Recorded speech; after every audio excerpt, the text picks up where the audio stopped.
Do you ever feel like you need to be perfect? Perfect at your job? Perfect in your meetings? Perfect in every email you send? This pressure is heavy. It can stop you from taking risks and from being your true self. But what if I told you that your real power is not in being perfect? What if your real strength is in the things you think are your flaws? Today, we will explore this idea in a story about self-acceptance. This story can change how you see yourself and your career. If you are ready to build real confidence, take a moment now to like this video and subscribe to our channel. We create stories for ambitious women just like you. Let's begin. Clara was a talented project manager at a large, fast-paced marketing company called Innovate Forward. She was intelligent, organized, and very good at her job. Her team respected her, and her boss, a kind but demanding man named Mr. Harrison, clearly saw her potential for leadership. A huge opportunity was on the horizon. In just 2 weeks, she was scheduled to give a crucial presentation to a potential new client, a global tech company called Future Corp. Landing this client would be a massive win for the company. For Clara, this project was the key to a promotion to senior project manager. It was the most significant challenge of her career so far. Clara wanted this promotion more than anything. She worked tirelessly every day, arriving early and staying late. She was determined to prove to everyone, and to herself, that she was the ideal candidate for a senior role. But Clara lived with a secret that few people knew. She struggled with high-functioning anxiety. She was a classic perfectionist. In her mind, everything had to be exactly right, flawless, and beyond criticism.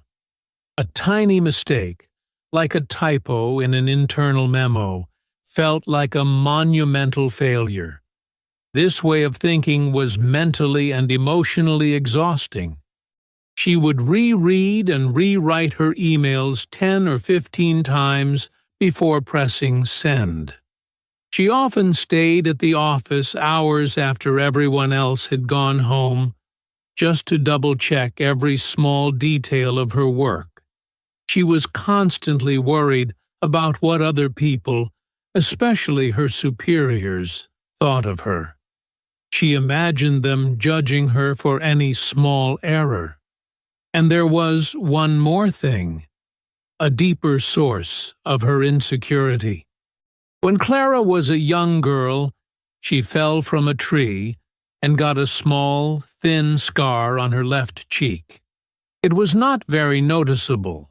In fact, most people did not even see it unless they were very close. But for Clara, it was a giant, ugly mark. She saw it as a permanent flaw, a constant reminder that she was not and could never be perfect. When she felt nervous or stressed, she would unconsciously touch the scar, a habit she hated. She often tried to cover it with her hair. In important meetings, she would strategically choose a seat so that people would mostly see the right side of her face. She was deeply convinced that people stared at her scar and thought she was weak, damaged, or simply not good enough for her ambitious goals. As the day of the big presentation for Future Corp grew closer, Clara's anxiety intensified. She prepared every single detail with obsessive care. The presentation slides were visually stunning, with a clean and modern design.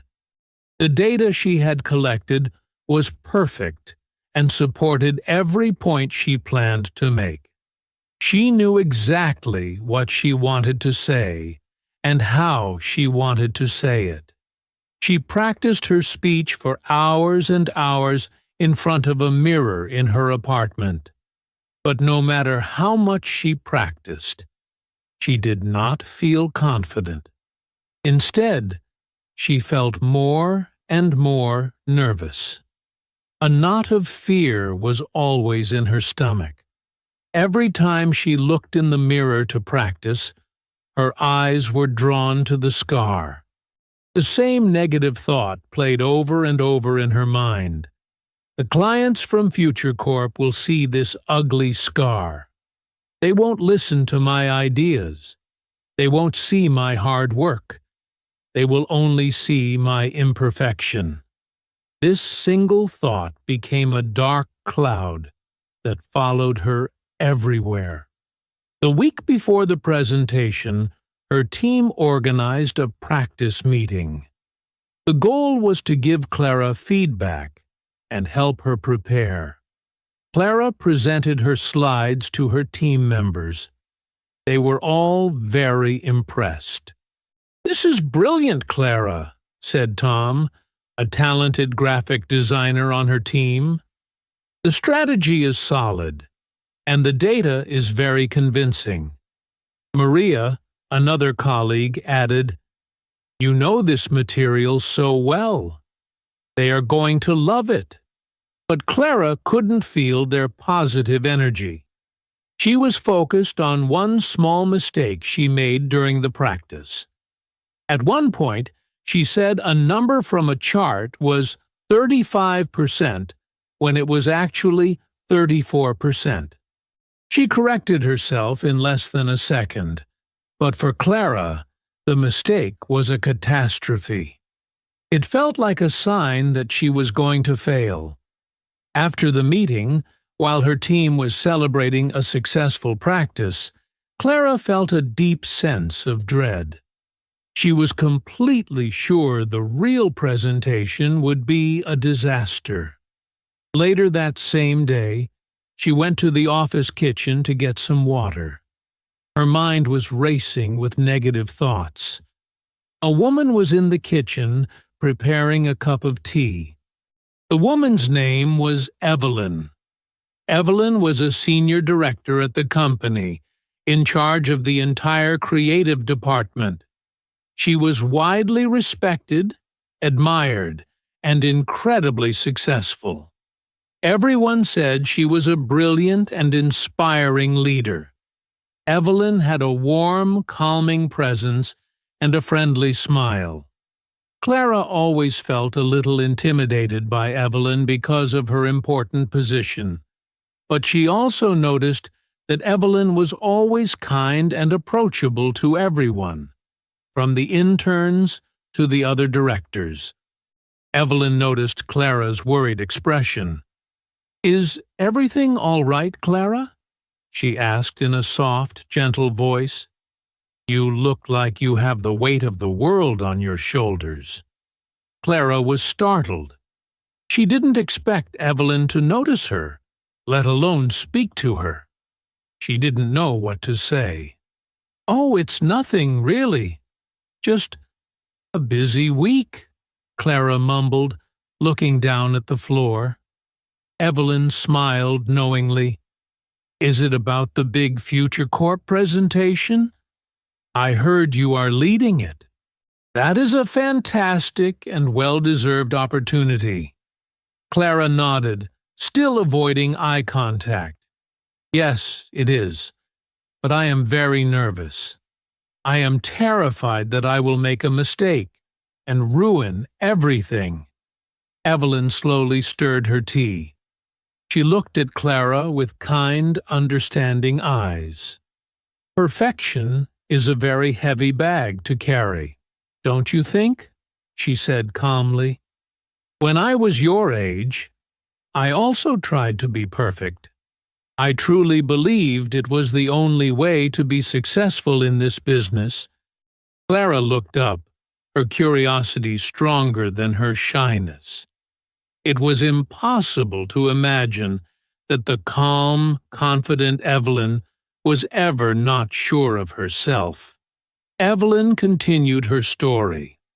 "I have a lisp," she said matter-of-factly. "A lisp is a small speech impediment that makes it difficult to pronounce the s sound clearly. When I was in school, I was terribly ashamed of it. I never wanted to read out loud in class. I was sure that all the other children were laughing at me. When I started my career, I was terrified of public speaking and presentations. I would choose my words with extreme care. I tried to avoid using any words with the letter S in them.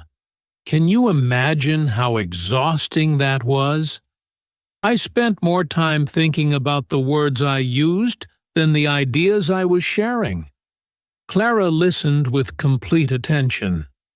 She had spoken to Evelyn a few times before, but she had never really noticed her lisp. Evelyn spoke with so much confidence and authority that the small impediment was completely unimportant. "What changed?" Clara asked, her voice barely a whisper. "How did you overcome that fear?" Evelyn took a thoughtful sip of her tea. "One day, I had a very important meeting, much like the one you have coming up. I was so focused on my lisp, on not making any mistakes with my speech. As a result, my presentation was cold, robotic, and had no energy. My boss, who was a great mentor to me, told me something I never forgot.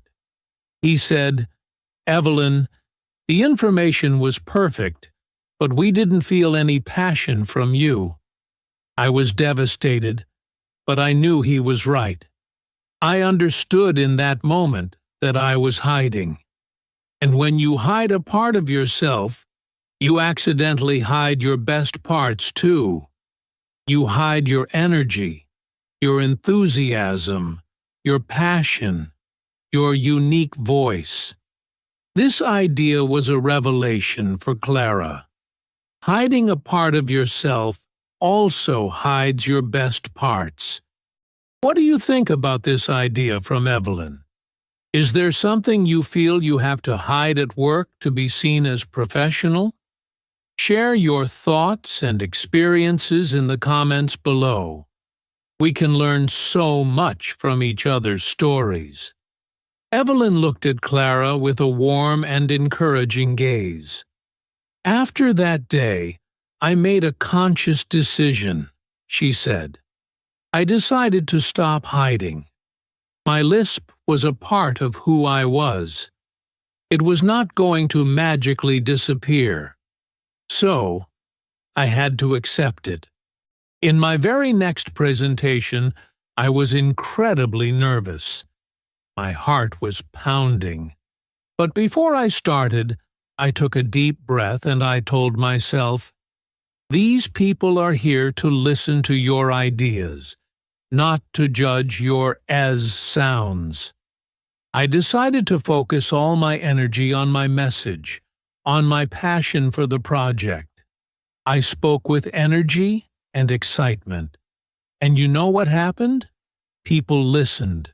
They were engaged. They asked great questions. After the presentation, a client came up to me and said that my passion for the project was inspiring. He never mentioned my lisp. He probably didn't even notice it." Evelyn put her empty teacup in the sink. "Our flaws, Clara," she said, turning back to her.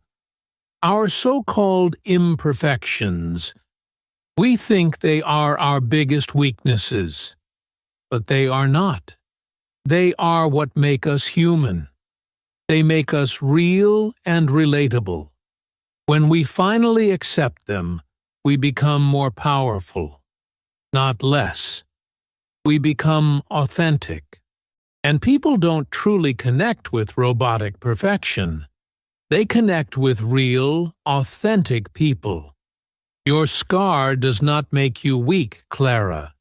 It is a part of your unique story. It does not define who you are. Your brilliant ideas define you. Your strong work ethic defines you. Your passion for your work defines you. Clara felt tears forming in her eyes. It was as if Evelyn had looked directly into her soul and saw her deepest, most hidden fear. She slowly raised her hand and touched the scar on her cheek. For the very first time in her life, she did not feel shame. She felt something new, a small flicker of acceptance. "Thank you, Evelyn," she said. Her voice was quiet, but it was clear and steady. "Thank you so much." Evelyn smiled warmly. "You are ready for this presentation, Clara. Just be yourself. Be all of yourself." Clara walked back to her desk, her mind replaying Evelyn's words over and over again. People don't connect with perfection. They connect with real people. She thought about this profound idea for the rest of the afternoon. She looked at her perfectly designed presentation slides. They were excellent. But Evelyn was right. A presentation is so much more than perfect slides and a memorized speech. It's about making a human connection. Over the next few days, a significant shift began to happen inside Clara. She stopped the endless, repetitive practice in front of the mirror. Instead, she spent time sitting quietly at her desk, thinking deeply about her core message. Why was this project so important? What aspects of it made her feel genuinely excited? She shifted her focus from her fear of making mistakes to her passion for the work itself. She made a brave decision. She decided she would not try to hide her scar anymore. For the presentation, she would tie her hair back. She would let people see her, the real, complete Clara. The morning of the presentation arrived. The executives from Future Corp were sitting around the large table in the main conference room. They were serious, important people. Mr. Harrison was there too, sitting at the side of the room. He looked at Clara and gave her a small, supportive nod. The old Clara would have been terrified at this moment. The old Clara would be obsessing about her scar, about the possibility of misspeaking, about being judged. But the new Clara felt remarkably different. The nervousness was still there, but it was not a fearful, paralyzing nervousness. It was an energetic, excited nervousness. She walked confidently to the front of the room. She took a moment to arrange her notes, and then she tied her long hair back, just as she had planned. She looked at the clients, making eye contact with each one of them, and smiled a genuine, warm smile. She took a deep, calming breath. "Good morning, everyone," she began. Her voice was strong, steady, and clear. "My name is Clara, and I am very excited to have the opportunity to share our strategic plan with you today. This project is not just another job for our team. We see it as an opportunity to create something truly special and innovative." She talked about the project with a level of passion that was impossible to fake. She didn't just read the words on the slides. She told a compelling story about the brand's potential. She looked everyone in the eye as she spoke, creating a connection. She moved around the space with a newfound confidence. She was so completely focused on her message and her passion for it that she forgot to be nervous. She completely forgot to think about her scar. At one point, she did make a small mistake. She confused two dates on the project timeline. She paused for a moment, smiled naturally, and said, "My apologies. I mean the 25th of August, not the 26th. It seems my excitement for the launch is making me jump into the future a little too quickly." The clients in the room chuckled and smiled with her. The small mistake was not a failure. It was a small, human moment. It didn't break the presentation. It actually made it better. It showed that she was real. When she finished her final slide, the room was silent for a moment. Then the most senior client, a woman with gray hair and a serious but intelligent face, looked directly at Clara. "That was an excellent and very compelling presentation," she said. "Your team's passion for this project is very clear. We are very impressed with the depth of your strategy." The other clients nodded in agreement. They then asked many challenging and detailed questions. Clara answered every single one with confidence, honesty, and poise. She wasn't afraid to say, "I'll have to confirm that detail and get back to you," on one particularly technical question. After the clients had left, Mr. Harrison walked over to Clara. He was smiling a huge, proud smile. "Clara, you were absolutely fantastic. You didn't just give a presentation, you inspired them. That is the essence of real leadership." Clara felt a powerful wave of happiness and profound relief wash over her. "Thank you, Mr. Harrison," she said, feeling a genuine smile spread across her face. Later that afternoon, she saw Evelyn in the hallway. Evelyn smiled at her. "I heard from Mr. Harrison that it went very well," she said. Clara smiled back. "It did. And I really need to thank you, Evelyn. Your story, it truly helped me a lot." "You did the hard work, Clara," Evelyn replied kindly. "You made the choice to be brave and to be yourself." Clara finally understood. True bravery wasn't about being flawless or perfect. It was about having the courage to be yourself, with all your unique flaws and supposed imperfections. Her scar was still on her cheek, but now, when she saw it in the mirror, she no longer saw an ugly flaw. She saw a part of her personal story. She saw a small reminder that she was strong enough to be imperfectly and authentically herself. This is the real secret to success in your career. It is not about creating a perfect image or hiding your weaknesses. It is about embracing your whole self, your unique experiences, your personal challenges, your flaws. They all combine to give you a special and valuable perspective. They can make you a more empathetic leader, a more creative problem solver, and a more authentic and trusted colleague. When you stop chasing the impossible ideal of perfection, you finally start building real, deep, and lasting confidence. This is the solid foundation for a career that is not only successful on the outside, but also happy and true to who you are on the inside.